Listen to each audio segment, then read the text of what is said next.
Berapa kali sih BAB yang normal sebenarnya dalam satu minggu? Mulai dari sehari 3 kali itu masih dianggap normal, sampai seminggu 3 kali yang dianggap normal. Penyebab susah BAB itu secara garis besar kita bagi jadi 2, penyebab yang organik sama yang fungsional. Kalau yang fungsional, kalau dicek nih, semua organnya nggak ada kelainan. Itu biasanya hanya karena gaya hidup yang buruk. Kalau yang organik, memang terjadi gangguan di organnya. Jadi kalau misalnya kita nggak bisa pup, sembelit gitu ya, atau konstipasi, dicoba dulu perbaiki gaya hidupnya. Salah satu penyebab yang organik adalah stres tadi disebutkan. Tapi apakah benar stres ini segitu signifikannya bisa menghambat BAB? Iya. Atau kalau dia sering banget buang air besarnya susah, lama-lama ususnya jebol keluar.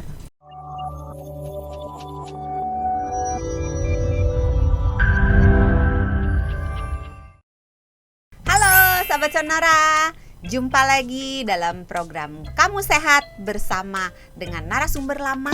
Programnya lama, narasumbernya lama, Dr. Santi, Health Management Specialist Corporate HR, Kompas Gramedia. Tapi hostnya baru. Siapa dia? Tararam! Hai sahabat Sonora, kali ini ketemu sama Hans ya di program Kamu Sehat bersama dengan Dr. Santi. Senang banget nih kalau kali ini Hans bisa nemenin Anda sahabat Sonora ngobrol-ngobrol sama Dr. Santi. Tapi apa kabarnya nih ya? Kita sapa dulu Dr. Santi. Sahabat Sonora yang mungkin lagi menyaksikan, apa kabar sahabat Sonora? Mudah-mudahan semuanya baik dan sehat selalu. Amin, semoga ya. Iya. Tapi nih dok, belakangan lagi banyak makanan yang viral, enak-enak gitu ya. Dari kemarin juga Hans nyobain nih makan-makan. Tapi kok rasanya udah dari kemarin masuk terus 2-3 hari ini. Tapi kok nggak ada yang keluar ya dok ya? Pakai voucher ya.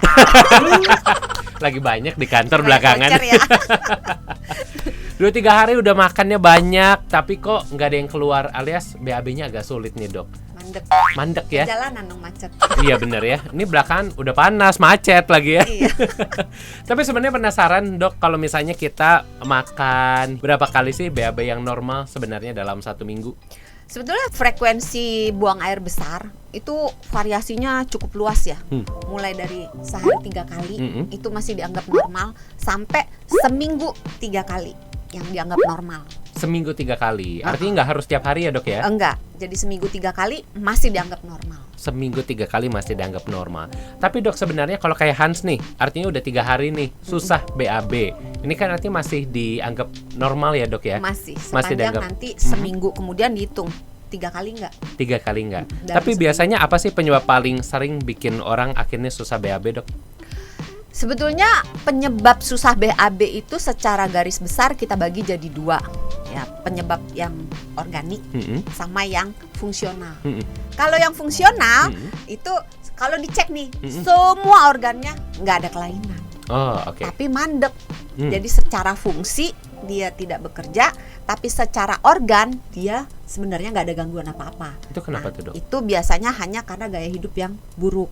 Makannya kurang serat, minumnya kurang banyak, bergeraknya kurang. Oh, pengaruh juga. Pengaruh, gerak duduk secara terus fisik, gitu ya? Ya, pengaruh itu. Terus jangan lupa juga stres, gitu kan. Terus posisi duduknya, posisi duduk, posisi buang air besarnya. Posisi Habis buang air kebiasaan besar. duduk kan ya. Kalau Tapi kan katanya kebanyakan duduk juga katanya bikin susah buang air besar bikin dok. susah juga buang air besar. Nah itu yang baru yang fungsional. Baru yang fungsional. Nah, kalau yang organik itu memang secara organ ada gangguan, entah di saluran pencernaannya atau ada gangguan dari luar saluran pencernaannya yang menekan si saluran pencernaan. Jadi kalau yang organik memang terjadi gangguan di organnya, entah organ saluran pencernaan, entah di luar saluran pencernaan yang mempengaruhi fungsi pencernaan. Contoh, misalnya ada sumbatan. Kalau ada sumbatan misalnya katakan di ususnya itu ada tumor atau ada kista atau ada benjolan apapun, maka si fesesnya itu mau lewat kan nggak bisa. Oh iya betul. Ya kan? Kehambat ya. Kehambat, jadinya susah buang air besar gitu kan. Atau misalnya yang menekan misalnya kehamilan, kan menekan, tapi sebenarnya kehamilan masuknya jadi ke fungsional pengaruh ya? sih. Iya, pengaruh. Nah, atau misalnya ada tumor atau ada kanker di luar saluran pencernaan, tapi letaknya deket usus. Jadi neken Jadi gitu ya. neken, Iya. kayak kecentet gitu, kecentet. Kejepit dong. gitu kan. Jadi kotorannya nggak bisa lewat kan, Iya, iya. gitu. Atau ada gangguan saraf.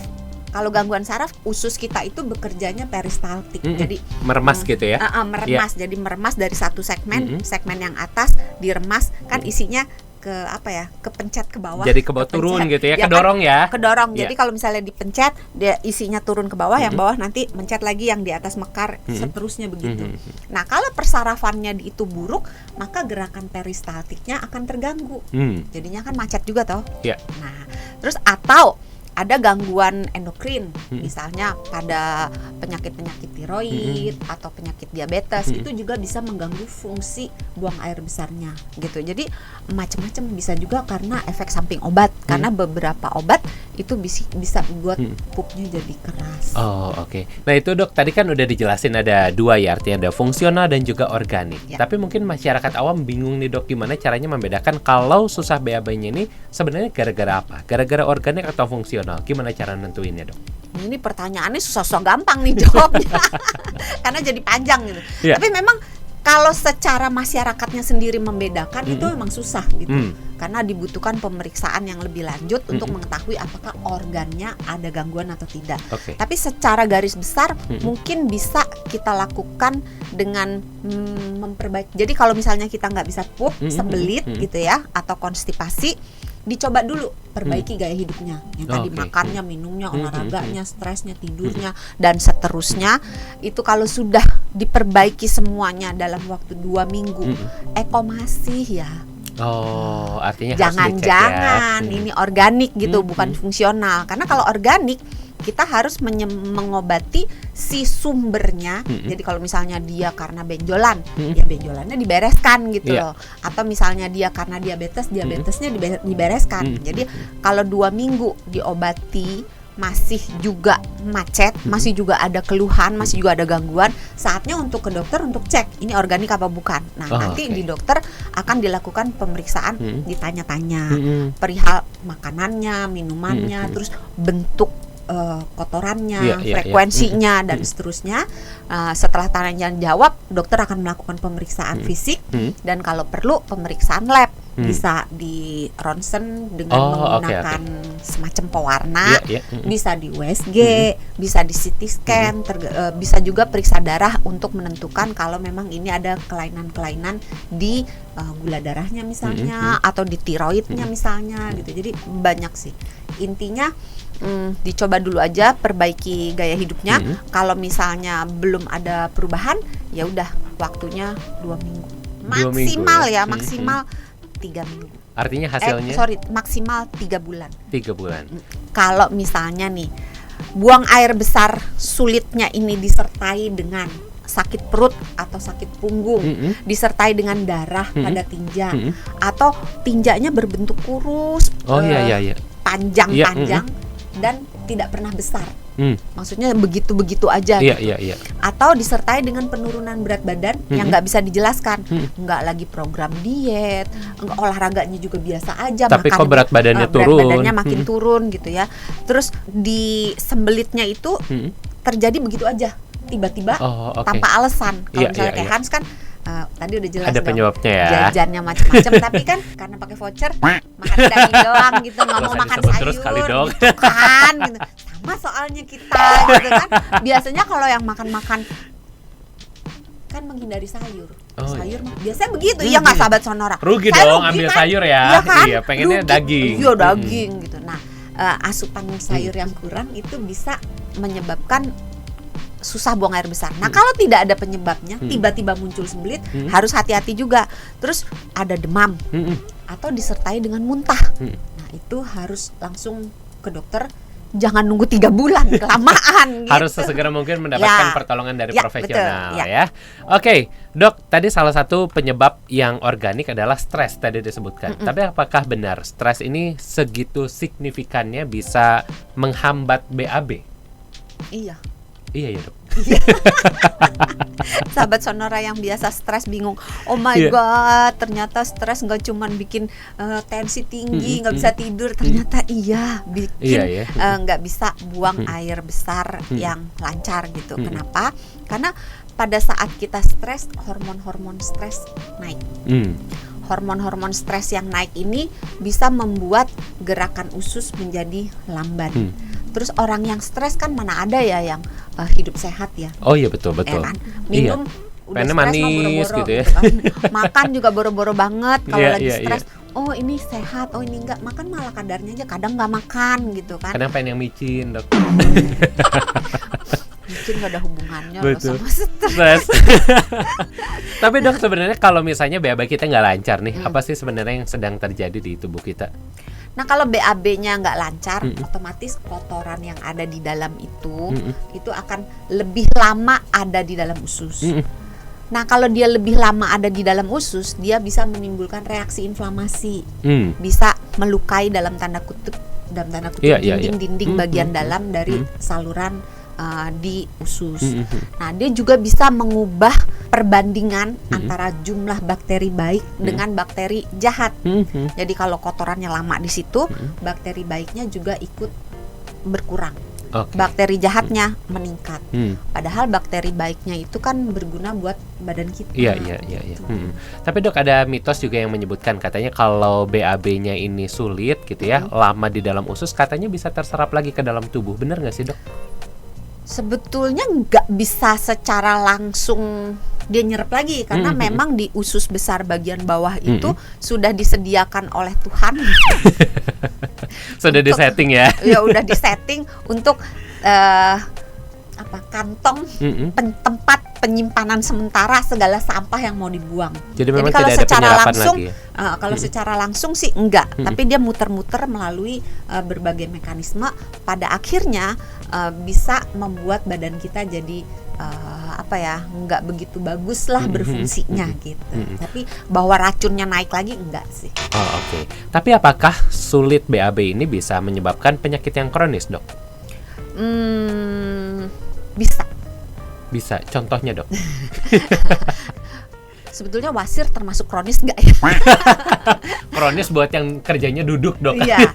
Jadi kalau kita sering buang air besar, terganggu, sulit gitu ya, bisa terjadi kondisi yang namanya wasir alias hemoroid. Jadi pembuluh darah di area anusnya dia akan membesar dan lama-lama berdarah. Oh, oke. Nah, karena kalau dia sering wasirnya itu berdarah, darahnya kan lama-lama keluar dikit tapi sering, lama-lama jadi banyak kan. Iya, benar. Lama-lama kekurangan darah, namanya anemia. Oke. Jadi bisa Jadi memang dampaknya ini domino gitu ya, Dok ya. Tidak secara langsung kronis tapi memang saling berdampak satu sama lain.